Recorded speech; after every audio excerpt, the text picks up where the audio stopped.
live, so I'm setting everything up here. And yes, I've got a speck of dust on the Grand Seiko watch. I'll have to dust that off. But anyway, it looks like we are live, and we are 2 minutes late. I was optimistic scheduling this for 3:30. Really should have scheduled it for 4 o'clock. But that's the way it works sometimes. This is kind of a rushed, put together quick show. So that's how that works. And let me see if I can pull it up on my iPad to make sure that this is working and see if we've got the Donald Duck voice and all that kind of good stuff. So, and I didn't give a lot of notice here on this one, so I don't know if there'll be many people popping in or not. That's the way it works. And so it looks like we are live, and it looks like we have good audio. And we'll give a moment here to see if any of the notifications go out. There's been a lot of problems on YouTube with notifications lately. And so we'll see what happens with all that. And we're going to discuss a topic that was brought up on one of the forums today. And I'm going to pull it up on, I put the link in the description for the show, so you guys can take a look at that. And I'm going to try to pull it up here on my computer so that I can share it. If I can pull this thread up, if you will. It was in Horology Talk, and it was a thread, and basically the question was,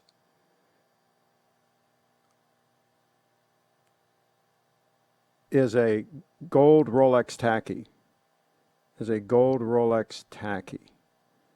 That was the question. And Anthony Thomas posted it. And he says, this may be an unpopular opinion, but I think that steel and gold and full gold watches, particularly Rolexes, look incredibly tacky. If they are gem set, they just look like cheap costume jewelry. Discuss. Well, I don't like diamonds on a Rolex watch, but we'll discuss this. And let me just refresh here just to make sure that everything's copacetic with this broadcast. And I'm going to shift back to the 9F movement. I want to check something on my settings just to make sure that this is correct. So just give me a moment.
Okay, so I am assuming that the notifications did not go out because we don't have the wrench gang in the house here.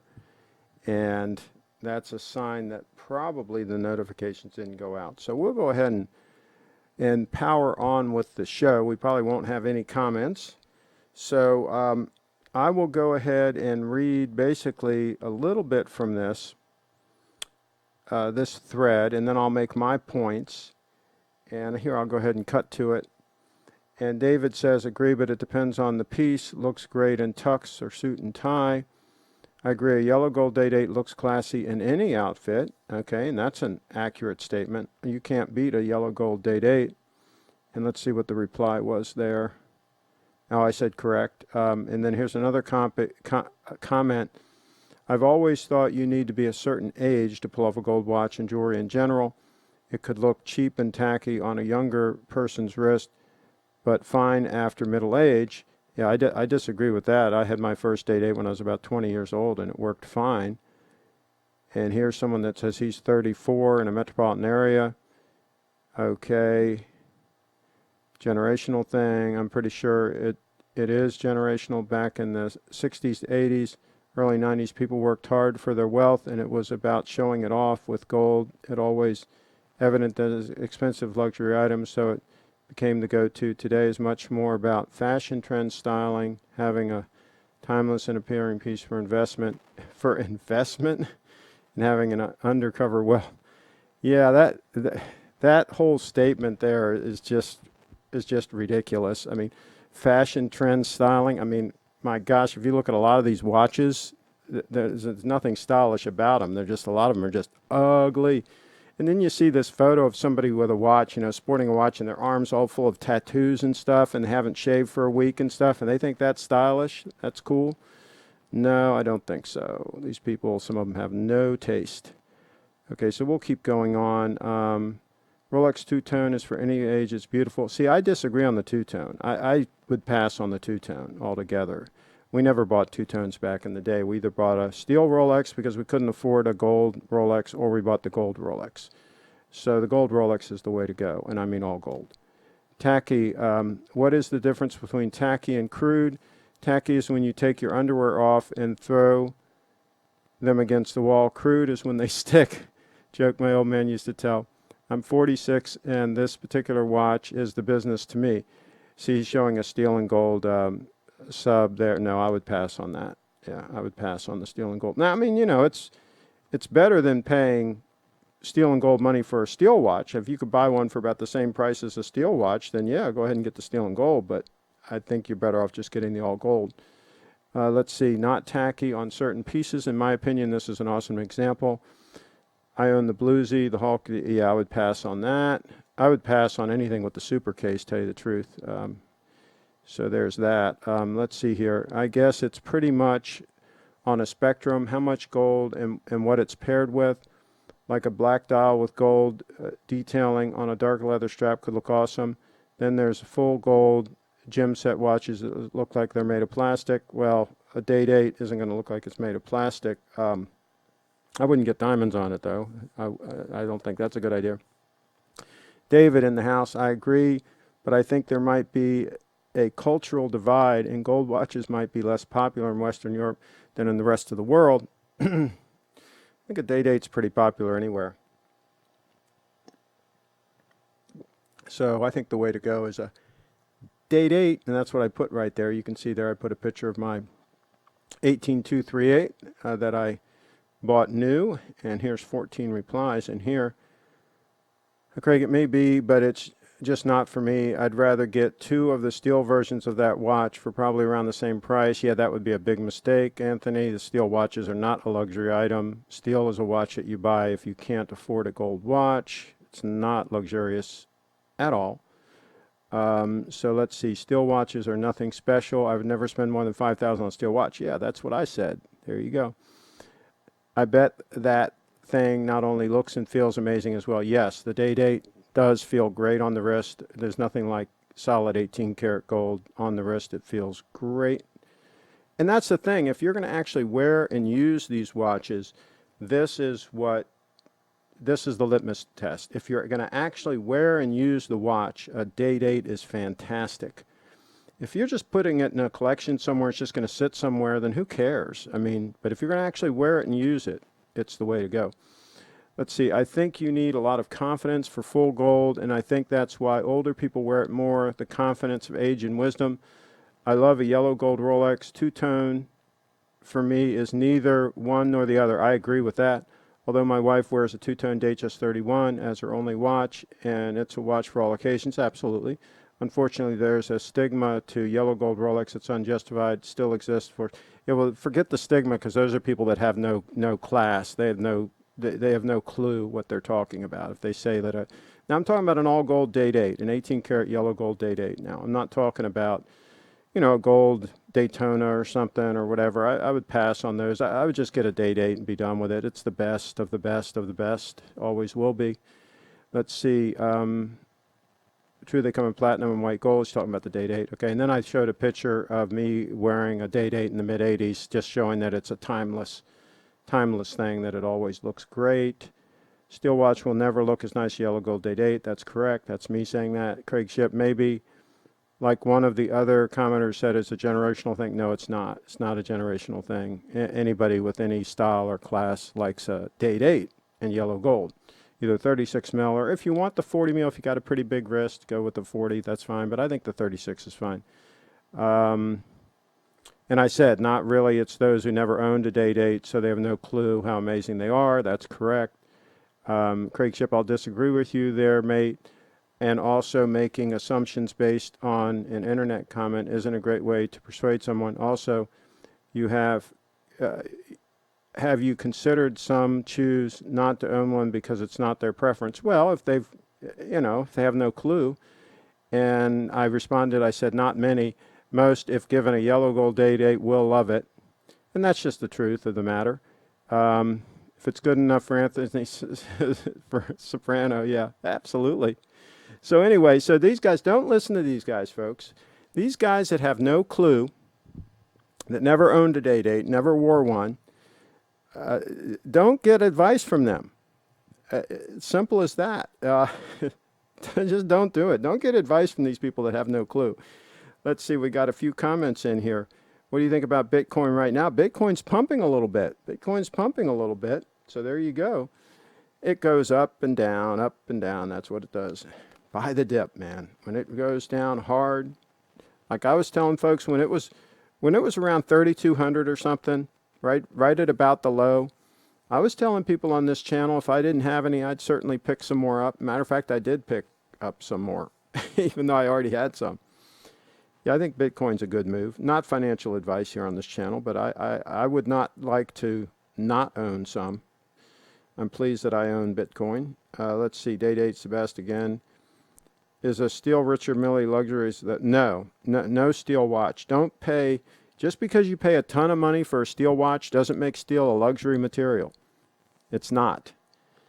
It is not a luxury material. It is steel. It is stainless steel. I don't care if you pay $100,000 for it. I don't care if you pay $200,000 for it. I don't care if you pay $500,000 for a steel watch. It's a steel watch. Not a luxury item. I would pass. If you're going to spend a lot of money, go ahead and get a gold date. Be done with it. Don't beat around the bush. Get a gold date. 18 karat yellow gold date. Don't get rose gold. Don't get white gold. Don't get platinum. Just get a 18 karat yellow gold date. People never forget that you wore a gold date. You bought it at 3,200. Yeah, I bought some at 3,200. I also bought some at 1,200. I also bought some at $30. I've been buying for years. Yeah. I've been accumulating Bitcoin. That's what I do. I've sold some here and there, though. I have sold some. I sold some at 15 grand on the last big run up.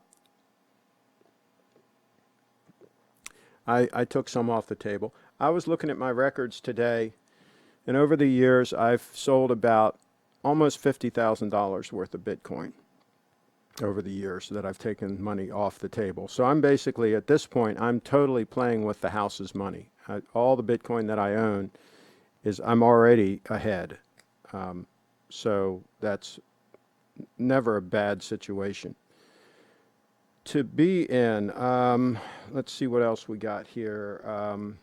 Yeah, I'm pretty sure the notifications didn't go out this time, folks. That's what's happening here. Because usually some members of the Wrench Gang will pop in. And I'm not seeing any members of the Wrench Gang in here at all. So, got a few folks dropping in now. So, let's see. What are your opinions on gold Rolex sport models compared to Date 8? The older subs, I don't like the problem, here's the problem, is I don't like the super case. So that's the issue that I have with buying like a sub, an all gold sub right now, is I don't like the case. Now, a Yachtmaster, yeah, I think an all gold Yachtmaster,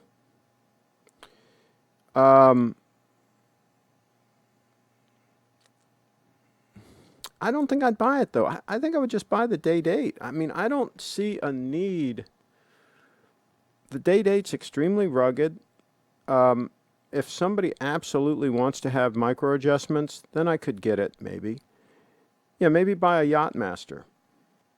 That might be a ticket. That might be the ticket. How much is an 18 karat yellow gold Yachtmaster? Maybe somebody can put in the chat. But see, I don't like the polished center links on that oyster bracelet. I like the President bracelet. The President bracelet holds up a lot better, doesn't show scratches and stuff. I mean, it just is, it's very, very good for heavy use. I think the way to go is a day date, folks. I think we're just hustling in the wrong direction if we try to go with something else. So we got some more comments in here. But yeah, I think that now, having a nice sport watch, I've always had a sport watch in rotation when I had the day dates. I don't have a day date now. I sold mine about a year ago, whenever it was. But having a great sport watch to have in rotation is a good idea. And see, this is titanium. This is not steel. This is titanium, which is much more comfortable on wrist. We've talked about this watch many times, the 231. And this is exceptional, this watch. And you can buy them for around $5,000, okay? So before I would spend luxury dollars on a steel sport watch, whether it be a Rolex or whatever, I would certainly think twice, and I would certainly do exactly what I actually did. I'd buy a 231 and wear that as my sport watch, if you will. What is the next Bitcoin? There will not be a next Bitcoin. Bitcoin was it was a perfect storm for that to be created the way it was. And for somebody that was obviously extremely intelligent, or a group of people that were extremely intelligent, created that thing, created Bitcoin, and got it going, got some momentum with it, and flew under the radar for a long time, and allowed it to get very strong, allowed it to spread all around the world, be very decentralized. It was a perfect storm. And that sort of thing would be extremely hard to replicate, pretty much impossible to replicate. Because first of all, there would be no entity that would be motivated to do it. Because like, for example, Facebook creating their coin, right? It's going to be centralized. It's going to be controlled by Facebook and by the nonprofit organization that they're creating, and the people involved and all. It's going to be basically a centralized thing. They're going to control it because they want to use it for their purposes and so forth. So why would some entity, some big entity, create something like Bitcoin that is not controlled by anybody, right? Why would they do that? There'd be no reason for them to do that. So, yeah, I don't think anything like Bitcoin will be created again. And I think if Bitcoin fails, then we're done as far as having a totally independent monetary system that's not controlled by any government, that's not controlled by any central bank. Bitcoin is our only chance at that. If it fails, then we'll end up with something that is centralized, something that is controlled, something that has points of failure, something that is regulated, et cetera, et cetera. So Bitcoin's our only shot, folks. There you go. You heard it here. What do you think about the President bracelet when it gets loose? I think they hold up pretty good. My first day date was an 1803 that had a lot of use, had a lot of stretch, they call it, in the bracelet. Mine had the conventional class with the micro adjustments. And even though it had the gaps between the links, it was still very comfortable, very usable watch. Of course, I didn't pay as much for it back in the day as if I would have bought one with a tighter bracelet. I knew what I was buying, but it was a good starter watch. It was a good starter day date, and I wore it for a few years, and then I was able to step up and get a nicer one. And the next one I had did have the hidden class bracelet, and it had a tight bracelet. But yeah, if you get one at a bargain that's a little bit loose, it's okay. And there are people that can fix them. There are people that can rejuvenate the bracelet and fix it. So I don't think that's as big a problem as a lot of people would talk about that it is. I'll put it that way. And the more modern ones, I think even less so. I think they're pretty durable pieces. Are the hands on the new 36 millimeter day-date models any larger, thicker than the 18238 type models? I don't think so. That's a good question, but I don't think so. I was considering a blue Oyster Perpetual 36 since GS hasn't gotten the memo on smaller watches.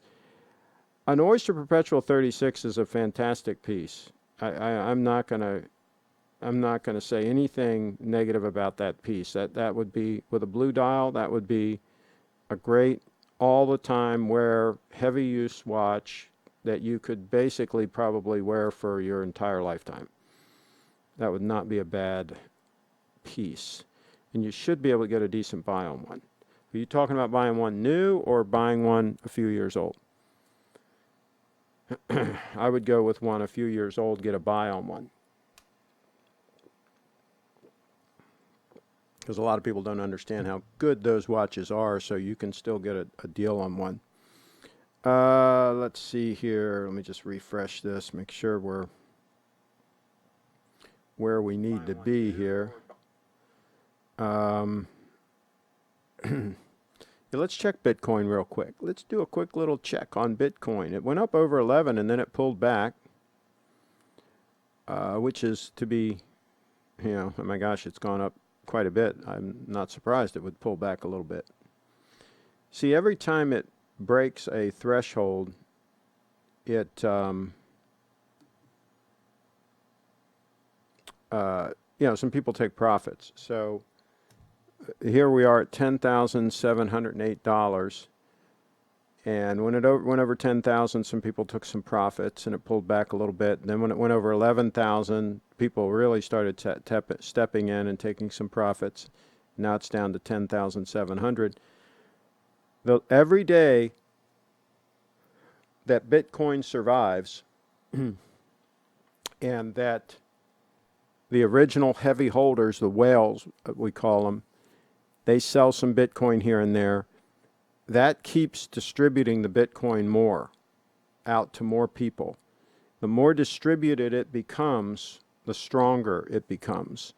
So every day that Bitcoin survives and that there are buyers stepping in and buying Bitcoin, some of which are new to the system, new to the ecosystem, that's a very good sign. And even when people that only have a few Bitcoin step in and buy a little more, right? Again, that's distributing it from these people that own huge stakes of Bitcoin. It's slowly distributing that down to other people, which is a very good thing for Bitcoin. So every day it survives, it's more likely that it will survive long term. So there you go. Let's see, I'll do a time check. I should have dusted off. There's a big piece of dust there by the 2 o'clock marker there. But the 9F just keeps chugging along, just keeps doing its thing. I'm not wearing it much this time of the year in the hot weather. I typically wear the titanium stunner in the hot weather, and it is great. It loves the hot weather. So Jason says, good afternoon, everyone. Do you think the GMT is more bang for the buck than the Submariner, considering you're getting more complicated movement? Well, it's also, I think, a little bit thinner. I think it's a little bit thinner. And also, I do like the lugs on the newer GMTs. The super case on the GMTs the lugs look better to me than they do on the Sub. And I don't know if part of it is the ones with the Jubilee bracelet in particular. I don't know if it's an optical illusion that the Jubilee's making it look better, but I think the lugs are a slightly different design. So yes, I would go with the GMT every single time, especially the ones with the Jubilee bracelets. I think they're the better way to go. A little bit on the stunning side. Stunning. Okay, so let's see what else we can check out here.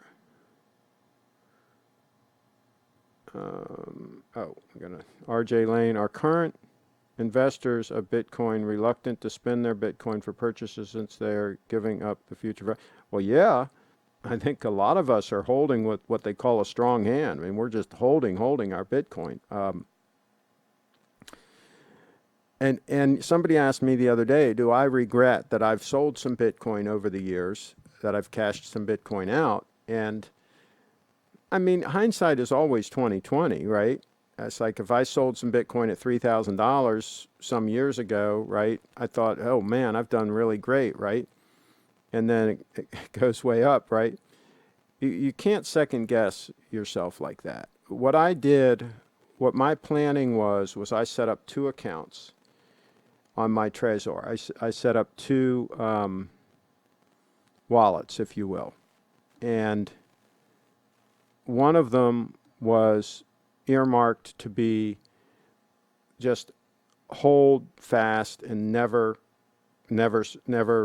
do anything with those. Just put them in that wallet and they just stay there. So that's sort of like my long-term savings account. So I put X number of Bitcoin in there, and I've added some to it over the years, and it's sitting there just stable. And then I have another account. I have one called Bank One and one's called Bank Two. Then I have another account where I put X number of Bitcoin in, and I've kind of used that as like a trading account where I've occasionally sold a Bitcoin and maybe occasionally bought a Bitcoin, and I have sold some Bitcoin out of that account. And like I said, I checked the other day, and it was like, I don't know, $47,000 worth or something that I sold. Yeah, I took some money off the table, if you will. So I think it's a good idea when you have a really good investment going to sometimes take some money off the table. But I'm not going to take any more off. I'm pretty much going to hold now. Hold with that strong hand now till at least 2024, maybe 2028. 2024 will be 2 more halvings. The next halving is 2020. That's where the rate of production of Bitcoin is cut in half.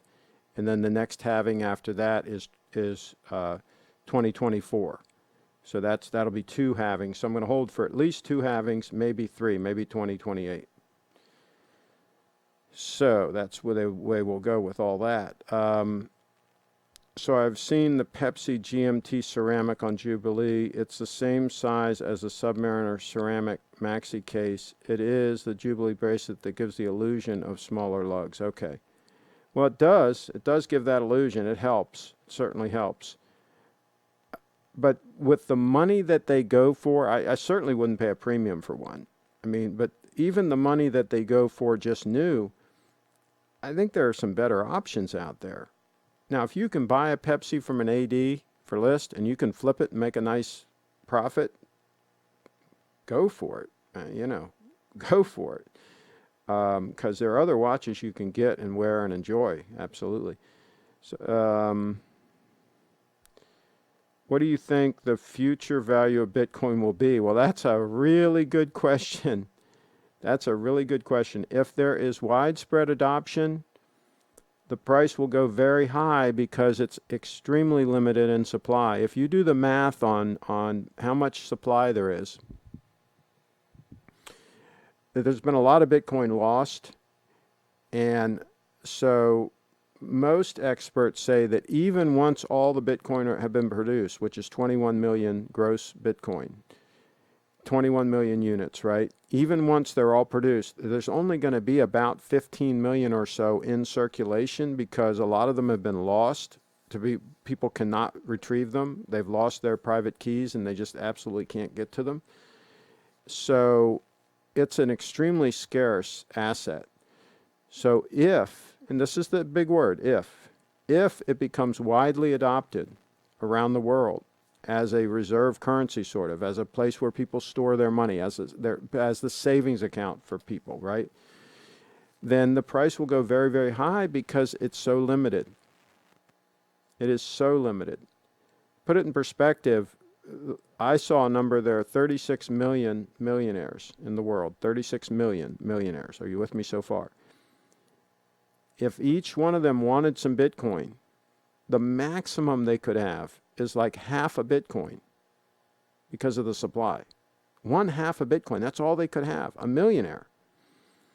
Now, a lot of people have more than 1 Bitcoin, So it is a very scarce item. So that's why we're seeing, like right now, the price going up so fast. Because as soon as buyers start coming into the system, new buyers, the pressure on that price it starts shooting up because the supply is so limited. There's only so many people that are willing to sell it. A lot of people like me are just holding. And so if you're stepping in and you want to buy, and there's no sellers, I mean, you got to up your price, right? So it's going to be interesting to watch this over the next couple years to see what happens, because it could easily, in this next bull run, and I don't know if we're in the bull run now, this might be a head fake, right? We might go back down again before we go up. But let's say we're in a bull run now. The next bull run could go to $100,000 easily a Bitcoin. Without even straining, it could go to 100,000. So yeah, it's going to be interesting to watch what happens, because you saw how quickly it was. Less than 3 weeks' time, it went from like 9,000 to 20,000 last time. Last time it hit the all-time high. It only took like 3 weeks to do it. So it can move fast. What are your thoughts on the new Datejust 36 black dial smooth bezel oyster bracelet? Do you believe it's worth spending a bit more and getting the Datejust 41? I don't like the Datejust 41. To me, the Datejust 41 seems a little bit big. I just don't like the looks of it. And I don't like an oyster bracelet on a Datejust. I'd rather have the Jubilee, and I don't like the smooth bezel because it shows every little scratch, whereas the fluted bezel doesn't show anything. So I would go with the fluted bezel with the Jubilee. Same thing, the Jubilee bracelet doesn't show scratches that much. And it's better looking and it's more comfortable. So there's no downside to going with the Jubilee, in my opinion. Don't get fooled by photos you see and things like that. Try it on wrist. Wear it on wrist and see what it feels like, because a Jubilee bracelet is amazing on wrist. Let's see. Do you think the price of Bitcoin will crash again, or do you think the price will continue to climb and see more widespread adoption of the crypto? We might have one more big pullback. It's very hard to predict. Very hard to predict. Very hard to time the market and know when to buy in and when not to, and so on. But if we do get another significant dip down, when I say significant dip down to like 5 grand or something, those who don't have any Bitcoin yet, I mean, I'd be like, what are you thinking? You know, you get one more chance here to grab some Bitcoin at a decent price. And if you're sitting on your hands and not doing anything, what are you thinking? So I'll put it this way. I would not want to be in the position where I don't have any Bitcoin and I'm hoping that it comes back down again, because that might not happen. It might be out of luck. You might be what they call a no-coiner and have no Bitcoin. Is there a safer high-yield investment other than cryptocurrency? It just makes me nervous with my family's savings. Martin Ryder in the house. Well, over the last 10 years, there's been nothing that has performed anything like Bitcoin. So if you take its 10-year track record, it's difficult. Conservative investments, I mean, the rule of thumb is if you can get around 10% or a little bit more than 10% a year return, that's pretty good. You're doing pretty good if it's a relatively low-risk investment. So, yeah, I would put it in some high-quality mutual funds. I like real estate. I've got money invested in real estate. I would diversify your investments, right? I'd spread your investments around, but nothing is going to perform like Bitcoin. And forget about cryptocurrency, okay? Bitcoin. All these other scam coins out there, all these altcoins, all these other things, forget about them. They're scams. They have no use case, okay? They're just somebody trying to make money. If it's a centralized thing that somebody created to solve some problem that nobody cares about, stay away. Just buy Bitcoin. Buy the real Bitcoin. Don't buy any altcoins. Don't buy any spin-off coins. Don't buy Litecoin. Don't buy Ethereum. Don't buy any of those things. Just buy Bitcoin and hold it. I think your family will be happy 10 years from now if you can hold it that long. maybe this is what Rolex is doing, having their production in 2016, having again in 2020. Well, Mark, the dog man was talking about in 2 years they're going to have another factory and they're going to drastically increase their production. That's a rumor. So what do you think about that? I think the next economic downturn that we have, I think you're going to see a lot of steel Rolexes on the market from speculators that bought like 5 or 6 watches. And I think they're all going to want to dump them at the same time. And I think you're going to see the market take a real nosedive. So that's what's going to happen there. Thanks, Craig. You are the oracle. There we go. We'll see. Be careful with Facebook's new currency. See, all the Facebook thing is it's going to be really a payment method. It's just going to be a way to move money around, which is a good thing, right? If I need to move money to somebody in another country or whatever, if Facebook is able to work it out so that I can buy, X number of their coin, and then I can send it to Joe Schmo, who's also on Facebook over yonder, and there's almost no fee, which is what they're promising. That's good. I would not want to use it as a store of value. I wouldn't want to put my savings in it. That's what Bitcoin is. Bitcoin is a secure store of value on a scarce asset. See, the Facebook coin is not going to be a scarce asset. They can create as many as they want, right? It's just going to be pegged to a basket of currencies, and it's just going to be just like having fiat, just like having US dollars or whatever. It's not going to be really any different than that. It's just the difference is I'm going to be able to send them real easily to Joe Schmo, over somewhere else, and that's a very good service. I think it makes sense for them to do that, but they shouldn't even be calling it a cryptocurrency because it's not really a cryptocurrency. It's just a centralized payment system like PayPal. It's just a fancy PayPal is really all it is. So I don't even know why. They don't need a blockchain. All they need is a database. It's really, they're just jumping on the bandwagon and using terms like cryptocurrency, just because it's like cool. But yeah, it's not really a cryptocurrency. Let's see. Let's see. And Corinne Wang says hi. All right, hi. Hi. Let's refresh this and see if we got any fresh activity. I don't know if any of the Wrench Gang got messages, got notifications. I don't see any of the Wrench Gang in here. I don't know where they are. Let's do a time check.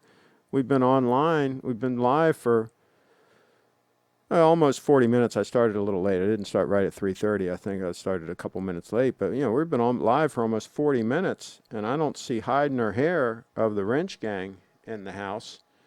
So, so there's that.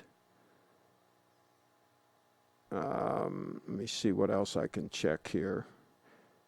Oh, I want to pull up that photo again of the 9F in the sunlight. This is my favorite photo of it. That is stunning. And this is why I'm saying now, I'm setting my rule of thumb at I don't want to pay more than $5,000 for a steel watch. A steel sport watch, whatever term you want to use, a steel watch. I'm not game to pay more than $5,000. If I'm going to pay more than $5,000, I'm going to get something that is titanium, or I'm going to get something that's gold. I'm just going to step up and buy something that's all gold. You can buy a decent all gold Rolex for around $10,000 if you look. You can even buy some older date 8s for around $10,000. That's where my money would go, not in a steel Rolex for $10,000. We've talked about this before. I wouldn't spend that kind of money for a steel watch. Not in a million years. Date 840 was about 6 to 7K worth of gold. Right now you can get them with stickers from Gray Market for about $28.5. If and when next recession hits, they should go up. No, they wouldn't go up. If a recession comes, they're going to go down. People are going to be dumping things like that. You're going to be able to get them for a song. Oh, you got it backwards there. Actual gold might go up, but I'm not even so sure about that. I think Bitcoin is your best bet for something that might go up. Even that, in a bad recession, some people sell things like that too to try to make ends meet, right? The best thing to do in a recession or major downturn is to have some capital, some cash, so that you can buy things cheap. That's how you make your money in a downturn, is like if there's a big real estate downturn, for example, have some money and buy some real estate cheap.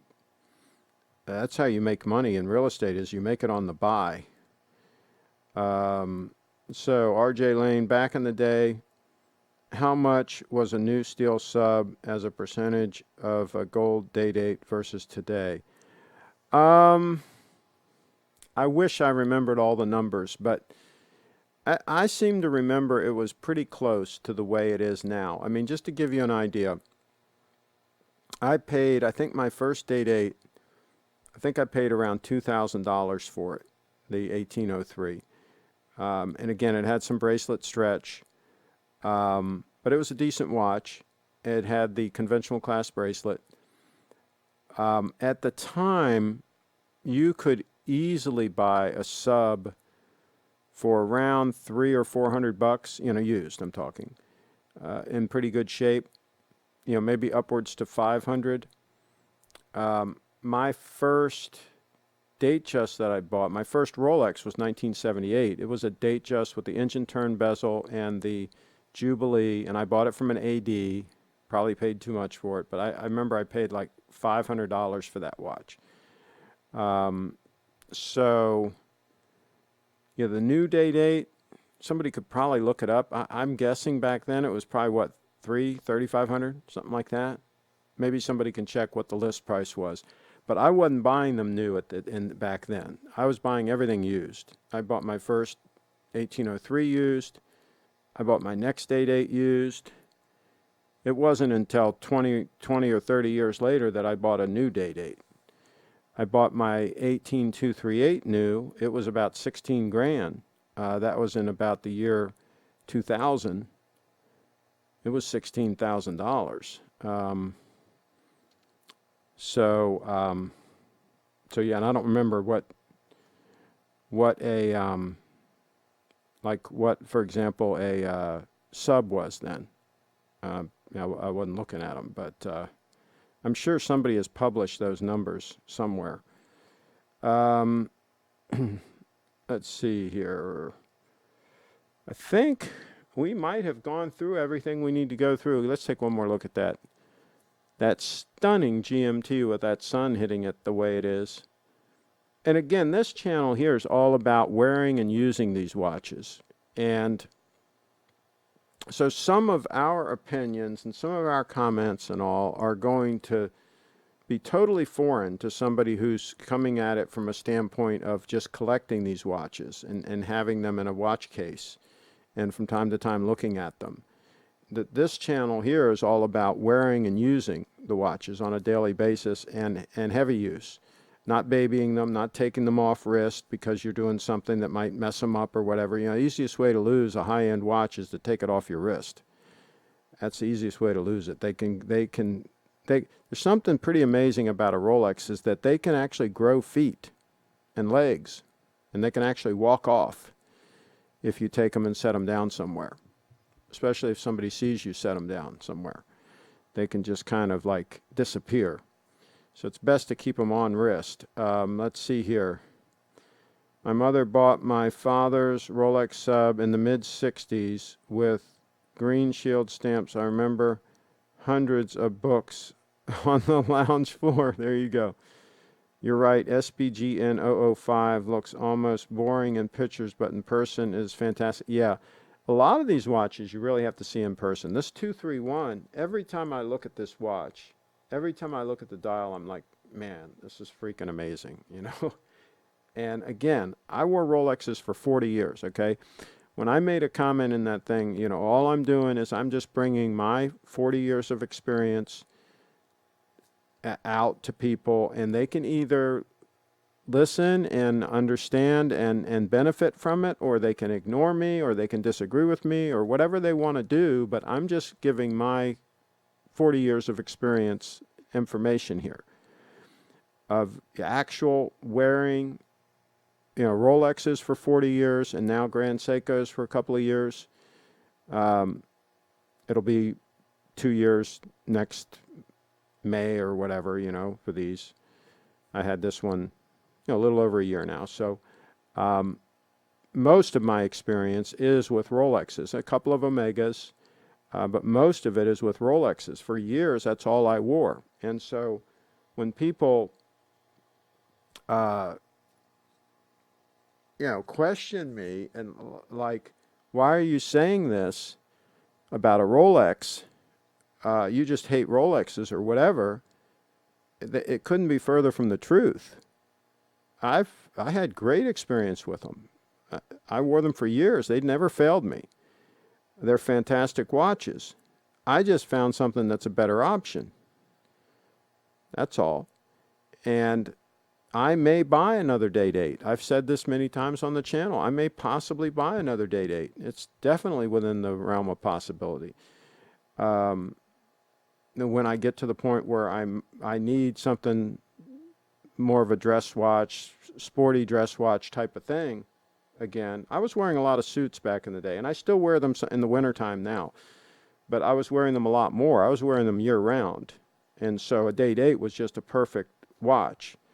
Now I'm dressing a little more casual more of the time, especially in the summer, so I can get by with a watch like this a lot more. So, it's all the use case. Do you think Rolex is king? I think it's very hard to beat a Date-8. I think, when we've talked about this before on the channel, Grand Seiko makes some beautiful watches, but they don't make anything that would compete directly with a Date-8. They just don't. It's that simple. Nobody does. Nothing. You can put any kind of suggestion in the chat you want and put it up against a Date-8, and for the money, you can't beat a Date-8. You can't beat it with a stick. That President bracelet, the overall look of the whole watch, the design of the case, everything about it is just amazing. They just got it right. And I don't care what generation of it is that you buy. I don't care if you buy an 1803 all the way back to the beginning. I don't care if you buy an 18238. I don't care if you buy a 118238. I don't care if you buy, the 40 mil. They're all fantastic watches. Some have nicer dials than others, but I think that you'd play hell beating a Date-8. If you wanted one watch to wear all the time, heavy use watch to wear all the time, I don't think you could beat a Date-8, because you could wear it with a tux, you could wear it with a suit, you could wear it with a swimsuit, you can wear it with jeans, you can wear it with anything, and it can hold up to heavy use. It doesn't show abuse. The bracelet hides scratches and all that. The fluted bezel again doesn't scratch. It just wears down over time. It just slowly gets smoothed down. I think it looks cool the more wear it gets on it. It just actually looks better. I mean, look at the watch that Nicholas has, right? And look at what it looks like after like 50 years of wear. They look fantastic. So, yeah, you're not going to get me saying something negative about the Date-8. The only reason I would have a problem going back is the accuracy of this is just I'm so spoiled by the accuracy and the readability of this watch in any lighting circumstances, with or without my reading glasses on. The readability, this is every bit as comfortable on wrist as the 36 mil Date-8. They're about equal. They're both very comfortable on wrist, but this is more readable and more accurate. So that is probably the only reason why a Date-8's not on my wrist right now, is it doesn't meet those two requirements. It's not that readable and it's not that accurate. So having said that, like I said, I may at some point have another one. I wouldn't mind rotating a Date-8 with this watch in rotation. That might happen. Let's see. Marketing is amazing. Rolex has similar product today, yet prices are so much more. Well, no, that's because the dollar is worth so much less. You look at the buying power of the dollar, you look at a graph. That's why Bitcoin is so popular, right? Is the dollar, the buying power over the last 100 years has just continually gone down, down, down, down, down. The Rolex is about the same price. It's just the buying power of the U.S. dollar has gone down. So that's what's happened there. Rolexes were always expensive, especially at date 8. Relative to how much money people made and so on and so forth, and relative to how much a house cost and things like that. Everything's gone up in price because the dollar has gone down in value. That's what's happened. The history behind the date 8 is great, but don't you think a yellow gold watch is a bit too flashy and asking to be robbed? Well, if you're in a dicey area, if you hang out in dangerous areas with people like that, then yeah, it might not be a good idea to wear a gold Rolex. It might not be a good idea to have a bunch of money in your pocket either. I mean, there's a lot of things you probably wouldn't want to do if you're in a dicey area. But I try to stay away from areas like that. I have had one time where somebody tried to step to me in Baltimore, and I told them that's where they'd find him if he didn't back down, and he backed down. I had the date 8 on. But that's just one time, and I think you got to be careful. I think you've got to watch where you are and all that, and maybe hide it. Maybe have a sleeve or something you can put under if you're walking through a dicey area. I don't know. Have it insured. But I wore them for like I say, 40 years, and I had an attempted robbery one time, but he backed down pretty quick when I told him that's where they'd find him. I think if you're in decent areas, I wouldn't hesitate to wear one. Screw Bitcoin. Every time I bought it, gets scammed or drops through the floor.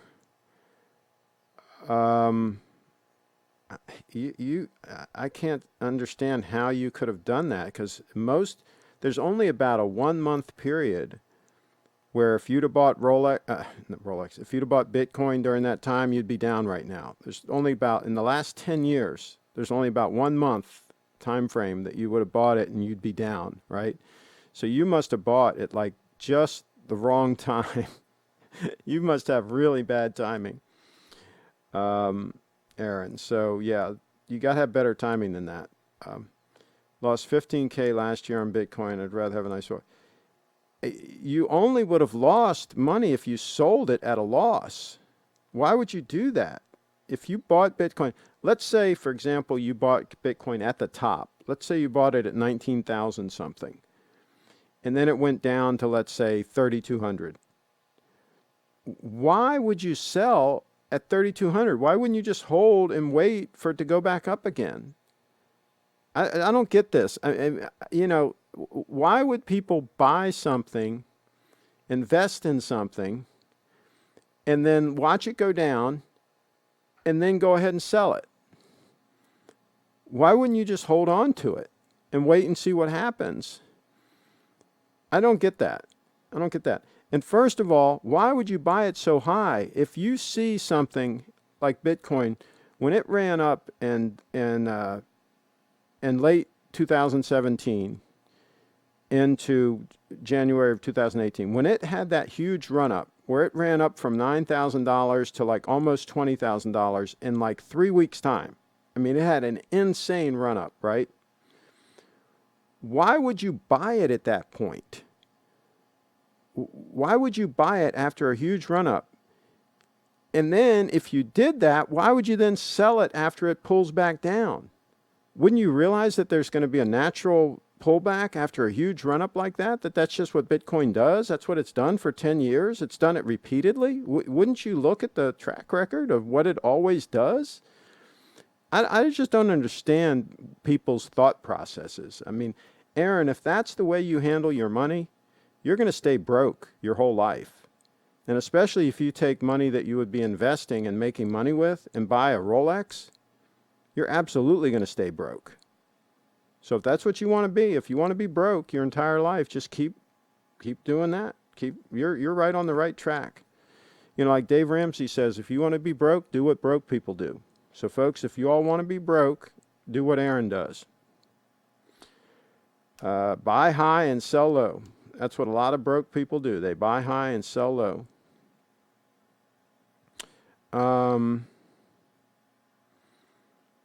I'll wait until it can actually... See, now he wants to wait. He wants to wait until it's totally proven, until it's like, you know, $100,000 a Bitcoin or something. And then he wants to buy in. I think Aaron's just trolling. He can't be this stupid. I'm not broke. I just bought a white gold Rolex. Well, Aaron, if this is your investment strategy, you probably are broke. You probably financed the gold Rolex. And besides, you don't even have a picture with you. You just have the default icon here on. You're not even smart enough to upload a picture of yourself, right? So, yeah, you're either an outright troll or you're stupid or probably both. Yeah, when it becomes useful, I can actually use it. Aaron is funny. He sure is. Oh, there goes Siri thinks I'm trying to ask a question. Aaron, buy high and sell low. Oh my God.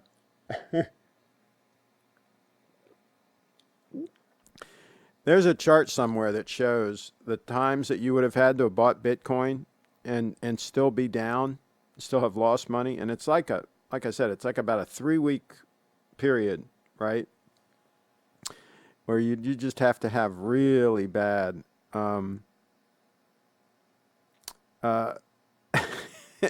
Aaron just tried to, he just tried to troll, and did somebody block him? Message held for review. Oh, I guess it was held by YouTube because he put some foul language in there. So what's going to happen to Aaron next is he's just going to get blocked, you know. He's going to go the way of all the other idiots that we block away from this channel.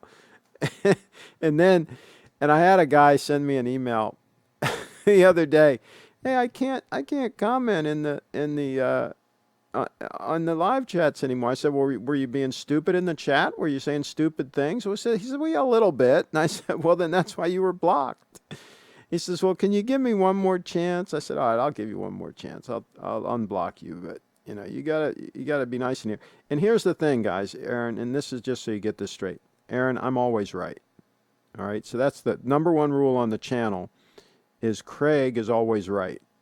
All right, now I don't have any Wrench Gang members in here to enforce things. YouTube just enforced that on you. But I'm always right and you're always wrong, Aaron. Especially if you have like an icon, like a default icon, and you didn't even bother to upload a photo, then you're absolutely wrong. They already got Bitcoin ATM machines. There you go. Aaron is. They put a pumpkin in there. Mr. Robert. Here's the thing. Bitcoin being useful. I hear people say this all the time. I mean, here's the thing. I can send Bitcoin to somebody anywhere around the world, and nobody can stop it. And it's generally confirmed with 6 confirmations in like 15 or 20 minutes, right? For very low fee. Very low fee. To me, that functionality itself that's extremely functional. We've never had that before. Think about this for a moment, everybody. Everybody that's listening right now and everybody that listens later on, think about just for a moment how powerful that is. To have a way that one individual can send something of value to another individual anywhere in the world, and no entity can stop it. No government can stop it. No company can stop it. Nobody can stop it. All right? I can send money from me to you. All right? Something of value. Think about that for a moment. We have never had that. There's always been a middleman. There's always been a regulator involved. There's always been a bank. There's always been some payment service. There's always been something in the middle, some middleman. Bitcoin frees us from that. That alone is huge. That is huge. Now, will it survive? Will the government be able to kill it off? Will the central banks be able to kill it off? Who knows? But just being able to do what I just said is huge, is absolutely huge. So wrap your head around that, Aaron. Let's see. Craig, do you think there will ever be a time when Bitcoin is used as a currency rather than like an investment? I think that people will use it for big purchases. I think, like, for example, if somebody wanted to buy a watch from Steve at Little Treasury and he took Bitcoin, I mean, that would be a perfect use case where somebody could send him Bitcoin for the value of the watch and then he would send the watch out. I mean, that would be a perfect use case.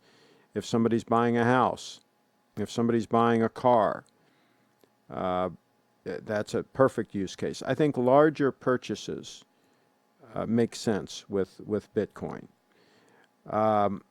I think where we'll head with this is with like the Lightning Network that they're building on top of Bitcoin, there will be payment methods that ride on top of Bitcoin that you will use for small payments, for instant payments, right? So if I'm going in and I'm buying, the typical thing they talk about is Starbucks coffee. I don't drink coffee, but if I did, okay, I'm going in to buy coffee. I will typically pay with a wallet that is Lightning enabled, more likely. And that might be riding on top of the Bitcoin network, right? And I might put a certain amount of money in that wallet. I might put $500 in that wallet. And that would be money that I would be spending on small purchases and so forth. But the bulk of my Bitcoin would be safe in a hardware wallet and stored so that hackers can't get to it and so on and so forth. So basically, Bitcoin would be my savings account, and like a Litecoin wallet or something similar to that would be my checking account. I think that's where we'll end up with all this. Bitcoin's for drug dealers. Actually, they use cash usually. It's much easier for them to use cash, U.S. currency, $100 bills or $20 bills or whatever. Bitcoin can be traced and they can be located if they use Bitcoin. So Bitcoin it's pretty dangerous for them to use Bitcoin. So they don't use it very often. Cash is used a lot more for illicit activities than Bitcoin. And do you think the government of a particular country will come in and restrict Bitcoin? They've already tried. They've already tried in China and India and so on. It's just like prohibition. It's just like when they tried to get rid of liquor in the U.S., right? People kept drinking liquor. It's very hard to stop. Can they successfully try to stop it? I think it'd be very difficult for them to kill Bitcoin. They can try, and they probably will. Craig, do you accept Bitcoin in your? Yes, I do. Yes, I've been accepting it for a long time. It's right on my website. If you go into the About section, there's a QR code right there you can scan. You can pay the bill. I offer a discount if people pay with Bitcoin, and some people have, and I've given them the discount. Bitcoin, not anonymous, can be taken, can be restricted, can be blacklisted, can be monitored. No. It's not anonymous. You're correct. It can be tracked, and people can figure out who sent money to who. It can't be taken. If you've got control of your private keys and you properly secure your private keys, nobody can get to your Bitcoin. They can't get to your Bitcoin without the private keys. Now, if they torture you and they get you to give up your let's say you have a secret phrase or whatever to access your Bitcoin, if they pull your fingernails back and so forth and get you to give up your private keys, then yes, they can get to your Bitcoin and they can take it. But they need those private keys. And no, they can't restrict it. Same thing. The only way they could restrict it is if they got control of your Bitcoin. If they got your private keys, then they'd have control of your Bitcoin. Then they'd have the Bitcoin. They will have in effect taken it from you. can be blacklisted. There's that is a I'm not so sure about that. There is talk of tainted Bitcoin but I'm pretty sure that Bitcoin can be hopped and bounced around and can affect be cleaned. I'm not so sure that they can successfully do that. Can buy monitored. You mean be monitored? Yes, I just said that. I just said there's a blockchain that shows every transaction and so forth, and so that's why drug dealers would have trouble finding it, using it. There are methods that things they can do, but if anything, Litecoin makes more sense. No, Litecoin, no. There's no need for Litecoin. There's no advantage for Litecoin over Bitcoin, and there are a bunch of disadvantages. So, yeah, Aaron's a little bit ill-informed. I do have a link in the description of this video to my page about Bitcoin. So if you want to educate yourself a little bit, Aaron, go ahead and check out that page and learn about it. But you're probably in your mom's basement and you're broke, so you're not going to be buying any Bitcoin anytime soon. If you buy a percentage of Bitcoin, do you get private keys as well, or only if you buy a full Bitcoin? Any Bitcoin you have, if you're keeping it in a wallet where you control it, where you control your private keys, and I have some information on that page about that. So go to the page in my website that talks about it. But if, for example, if you've got your Bitcoin on Coinbase, if you buy it on Coinbase and you leave it on Coinbase, you don't control your private keys. They do. All right, you need to move it into a wallet where you control the private keys. Now, I use a Trezor hardware wallet. Trezor, I believe is how it's spelled. And there's information on that page about it. But to answer your question, as long as you control the private keys, I don't care if it's 0.001 Bitcoin, whatever amount of Bitcoin it is, you control it. It's yours. And nobody can take it away from you. That's the beauty of it. That's the beauty of Bitcoin, is it's yours. And if you control your private keys, that's it. I mean, theoretically, if you're smart enough, you can memorize your phrase of words, right, which is your private key. You could go from one country to another, and they could strip search you and everything else. And where's the gold? You know, where's your money? I don't have anything, right? And you could leave and go into that next country, and you could log on, and with your private keys, you could get control of your Bitcoin and do whatever you want. That's the beauty of it. That is one of the key aspects of Bitcoin. Let's refresh this and just make sure. Okay. All right, I think we're going to wrap it. I think we're going to wrap this puppy up. I'll give you guys a moment or two to put another question in, and let's go back to that GMT. And look at that. Look at that. Is that amazing the way that sun is playing off that dial? And I was just out walking one day, and I just said, man, the lighting is just really looks cool. This thing looks great. And I grabbed my camera and snapped a shot. So that was pretty cool. It would have been better if it was like 10 of 2 so that the minute hand wasn't on, you know, right over top of the Grand Seiko, but it is what it is. What business do you do, Craig? Okay, so if you go to my website, CraigShipp.com, I've got a lot of information about what I do. It's a number of things that I do, and there's information there about it. Let's see here. I believe in having multiple streams of income, I'll put it that way. It is for dealers. Bitcoin is for anybody, really. It's for anybody that wants to store their value somewhere secure that cannot be taken away from them. So imagine that you get in a car accident and you get a lawsuit against you, and somebody gets a big judgment against you.